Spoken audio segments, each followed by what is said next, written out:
So we've got a Samsung dishwasher and doesn't seem to be working properly. You open it and it's just draining. I've taken out the racks, and right here you've got the heavy light blinking, which is a Samsung error code. So here's what you do. First we're going to turn off the breaker because we can't power it down. Just shut it off. It keeps going back on. So we're going to go to our breaker. Okay, we're at the breaker here. We're going to find our dishwasher here. It says dishwasher. We're going to just turn that off, and that's going to shut off power to the dishwasher. So now that we have power shut off to the dishwasher here, we're going to pull the dishwasher out. Again, I've removed the racks to prevent anything from moving around because we're going to have to flip it upside down to get to the access panel. So I'll do that here in just a moment. Once you have your dishwasher pulled out, you want to pull the drain and the water supply out as far as you can to give you a little bit more working room. You want to unplug your cord even though the power has been disconnected. We'll reattach it once we've resolved the code issue.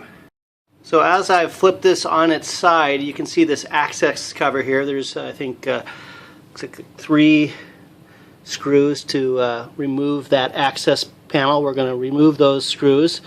I've noticed as I flipped it on the side, you can see some water that's starting to drain right here on the floor, and that's the sensor that's probably picking up that water that we're going to resolve. There's probably a leak somewhere. We need to find out where that leak's at, resolve that, and then hopefully that will resolve our error code.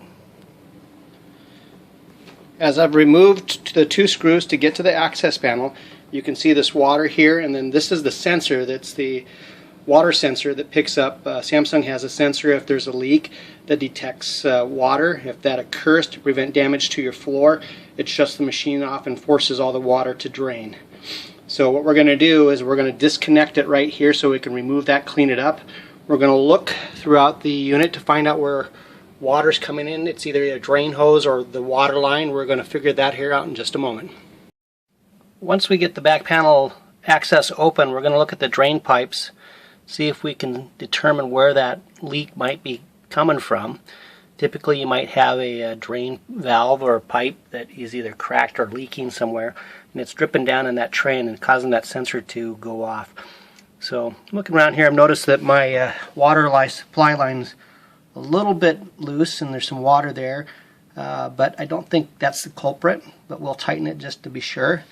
But down here I'm noticing some water in the bottom of the tray down there, and I don't know if I can get a good light on that, but what we're going to do is assess the drain pipe and the connections. There's 2 connections down there, an intake and an outtake. You can kind of see those, and right there is probably where our culprit is. You can see a little bit of water around the base of those. We're going to assess that the pipe is in good shape. If it is, we'll just reattach it, dry it up, maybe seat it, make sure that the seat's properly set and secure. If not, we may have to take and replace that drain pipe. We'll dry that up with some paper towels and then take a look to see how things work.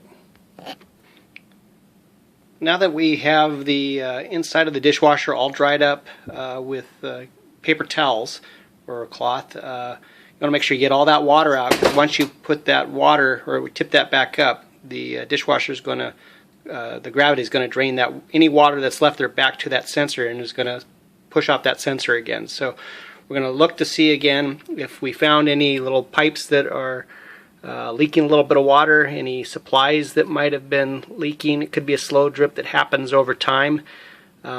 I think on mine it's probably just a slow drip that has accumulated over time. So I've checked everything, kind of reset or reseated a couple of the little connections like this one here, and then the drain valves that were kind of down below, right down there. I've just kind of reset those seats on those drains, and then we're going to put it back together. But before we do so, we're going to go over here to the sensor, and you can see where the water is pooled at the bottom. We're going to remove that, and we're going to dry off the pan and then dry off the sensors. Okay, we've got the sensor removed from the bottom of the pan tray, and you can see right here, these are the sensors that are going to set that code off, and it's going to cause all the water to drain. And we just want to dry all this up. So I'm just going to take a paper towel here real quick. We're going to dry it up, and then we're going to reset that sensor.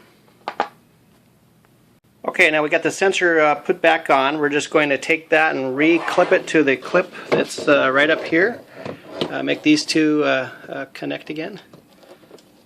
And then once we got that connected, we're going to go ahead and just reassemble the two screws, and we're going to power her up.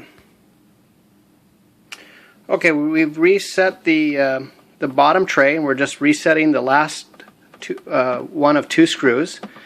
And then once we have that tightened down, we're going to just check our lines again, make sure that everything is out of the way before we push it back into the wall. And then we're going to plug our cord back into the wall, make sure we have clearance for our supply line and our water supply and our drain back into the wall so we don't pinch it and cause further disruption with our dishwasher. And we'll power her up. Okay, now that we have the dishwasher installed back in the wall, we're going to go to our breaker and turn back on the power to the unit.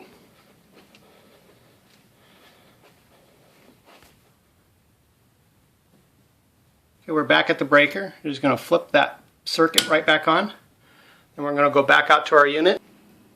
When we get back out to the unit, we're just going to hit power. Look at that. We're good to go.